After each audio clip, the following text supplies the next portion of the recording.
งานบุกเบิกดินงานนี่ต้องบอกก่อนว่าเก่าหาอยู่เทิงเก่าแปดอยู่ลุ่มเอาซะเลยเป็นงานบุกเบิกที่เพิ่นทางไม้แล้วก็ตัดไม้ฟันไม้เนาะเฮ็ดให้กระโตลายแล้วก็อีกอย่างก็คือมีคุ้มมีห้องลายเฮ็ดให้การไผค่อนข้างลำบากและก็เป็นหยังเฮาจึงค่อยแบ่งกันระหว่างเก่าหากับเก่าแปดอยู่เทิงกับอยู่ลุ่ม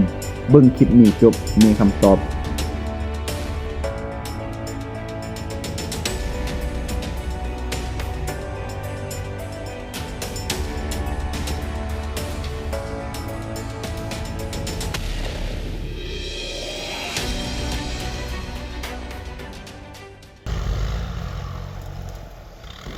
ทักทายสบายดีเด้อสบายดีหรือว่าสวัสดีเด้อเช่นเก่าเช่นเคยทาง FC ทางฝั่งลาวและก็ฝั่งไทยที่ติดตามแล้วก็รับชมสุริยะ SV เนาะมื้อนี้สุริยะจะพาทุกคนมาเบิ่งงานบุกเบิกที่เพิ่นไทยแหละแต่ว่าฮอดแต่พักรถเฮาอยู่หั่นเนาะแต่บ่ฮอดลุ่มนี่เทื่อแต่ปีนี้เป็นหยังเฮาจะค่อยไทยได้และเป็นหยังปีนั้นเพิ่นจะค่อยไทยบ่ได้เดี๋ยวเฮามาเบิ่งกันแล้วก็คุณย่าจะมาให้คำตอบแล้วก็เช็คเทคนิคง่ายๆกันสักอย่างหนึ่งเนาะทุกคนเดี๋ยวเรามาเบิ่งกันแล้วก็ติดตามและรับชมรับฟังกันงานนี้ต้องบอกก่อนว่าเพิ่นไทยมาแล้วนี่ปีหนึ่งแล้วเนาะแต่ว่าเพิ่นไทยบ่จำซึ่งปีนี้เพิ่นก็ได้ใส่บริการเฮาเนาะกับทีมงานสุริยะ SV เฮาเนาะและเฮาก็มาเบิ่งหน้างานซึ่งว่าหน้างานก็คือเพิ่นทางไปแล้วเนาะทางแต่บังเอิญเพิ่นตัดโตจากต่ำได้หน่อยนึงฉะนั้นเฮาก็ต้องได้แบบได้5วิธีการโดยที่เฮาหลุดตีนปลาไว้แล้วก็ปะไว้ถึงเนาะและก็2มาคืองานตัวนี้ที่เพิ่นไทยประจำมันก็อย่างมันเป็นผักอยู่เนาะเพิ่นบ่กล้าลงเนาะฉะนั้นถ้าเฮาจะลงเฮาก็ต้องแบบ5วิธีการซึ่งวิธีการของสุริยะก็คืออยู่ดินถึงให้มาห่มดินนั่นเนาะแล้วก็ดูดตอลงมาฉะนั้นก็คือเฮาต้องเบิ่งก่อนเนาะการวางด้านหน้าถ้าว่าโตลายนี่หรือว่าโตฟังโตที่มันบ่ออกนี่เฮาบ่ควรวางเนาะทำบุคคลวางลึกแต่ถ้าโตที่มันออกดีเนาะจะวางลึกเลยแหละเพราะว่าถ้ามันคุมห้องที่เฮานะฮะเนาะบ่ให้รถแบบขึ้นต่ำขึ้นสูงไล่เพราะว่ามันจะเปลืองหลายอันหลายแนวนี่เห็นบ่ปีกายในเพิ่นไทยฮอดนี้เนาะที่นี่เฮาก็บุกมาใส่เลยปีกายนี่เนาะเพิ่นไทยคือแบบที่เพิ่นไทยทางเพิ่นถอยขึ้นเลยแต่ปีนี้ฮะเฮาไทยลงผีเนาะเฮาจะโอกาสถอยขึ้นบ่ได้เลยเฮาต้องได้ตีโค้งเอาแล้วก็ให้เก่าหาเฮาอยู่เทิงเนาะเฮามาไทยลงลุ่มอยู่ก่อนเพราะว่าหน้าที่เก่าหาอยู่หานอนคือไทยลงบ่ได้ละมันเป็นสุกลึกเนาะแล้วก็เป็นหินทางลานะฉะนั้นเฮาไทยลงบ่ได้เฮาก็ต้องได้แต่งเอานี่ดุดจิ้มพวงให้เพิ่นหอมปรับแต่งให้เพิ่นงามๆดินนี่เนาะและเหตุผลที่ค่อยบอกเนาะว่าเก่าหาอยู่เทิงเก่าเป็ดอยู่ลุ่มงานตัวนี้ก็คืองานเป็นแล้วเนาะเฮาจะไปไทยไล่ลังกันจังซี่มันจะจดทาดุนเพราะว่างานเก่าหาไทยหั่นตู้เก่าหาไทยหั่นมันจะเป็นนาซันเนาะเทคนิคแบบนี้ไทยที่สนใจก็เอาไปใส่เด้อถ้าเฮาไทยนาซันเนาะเฮาไปไทยทากันจังซี่มันจะเสียเวลาจดทากันฉะนั้นก็คือค่อยมาโจะบนใหม่ที่ก่อนเนาะบนที่เฮาโค้งที่นะมัดเก่าหาไทยหุ่นแล้วเฮาก็มาตีโค้งกันไล่ลังกันฉะนั้นแต่ละคันจะบ่ได้จดทากันโดนแบบนี้นี่บ่ไทยแล้วดุกเป็นตัวแล้วบ่พอเนาะเป็นพวกแข้งเพิ่นจะทุบพืชบ่ได้นะค่อยเกาะหางเกาะครับผมโอ้ยได้เลี้ยงอีหลีเพิ่นว่านี่เนาะเฮาก็แต่งตัวนี้นี่คือแบบอยู่สูงแฮงได้เบิ่งแต่พุ่นแหละเก่าหาอยู่เนาะเบิ่งแต่ห้องไทยเฮาไทยลงมา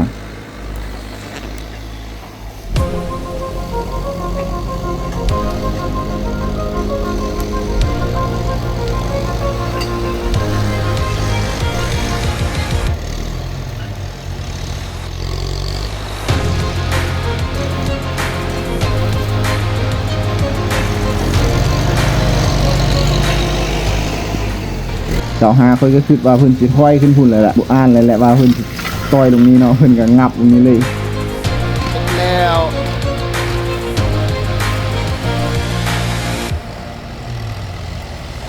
เมื่อมาฮอดตีนงานเฮามาเบิ่งเทคนิคในการถอยออกจากขี้ไข่หรือว่าถอยออกจากขี้โคยที่เฮาไถเข้ามาเนาะเดี๋ยวเฮามาเบิ่งกันว่าจะเฮ็ดจังได๋นี้เนาะเฮาก็ต้องหักล้อหับแล้วก็ซิกออกครั้งนี้เนาะเพราะว่าไปครั้งนั้นบ่ได้เพราะว่ามันเสี่ยงโอ้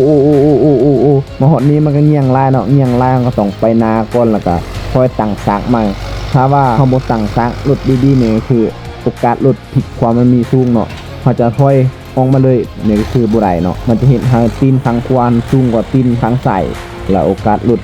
ผิดมันจะมีสูงฉะนั้นเราต้อง เบิ่งองศามันดีๆแล้วก็เบิ่งความเมียงความเสถียรรถเนาะเราจะค่อยถอยออกมา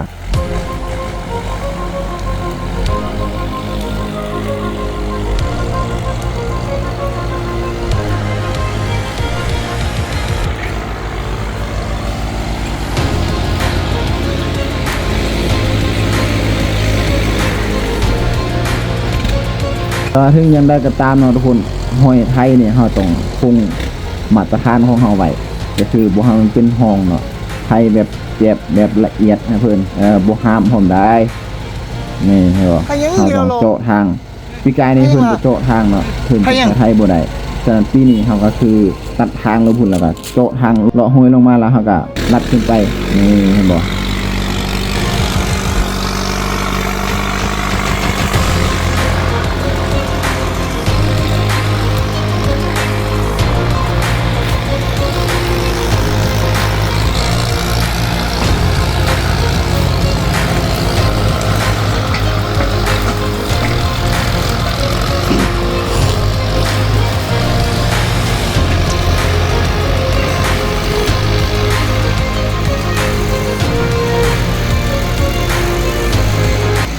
แต่ตัวนี้มันตรงไปใช้เวลาได้ทุกคนถ้าหอไทยได้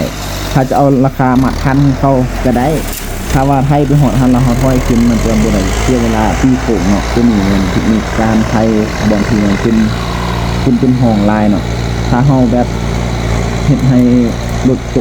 กห้องลายนี่1นี่ตัวค้างนี่เทลายขนาดแหละตัวค้างมาขาด2ก็คือนี่เรือมูนี่เข้านานี่เทขนาดเลยฉะนั้นเราก็ต้องปรับแต่งให้มันสะดวกสบายเนาะเฮ็ดให้บ่เพลดลายแต่ว่างานก็ต้องได้แบบนี้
และคลิปนี้ก็จะจบเพียงเท่านี้แล้วพบกันใหม่ในคลิปต่อไปไฟสุริยาเอชีบ๊ายบาย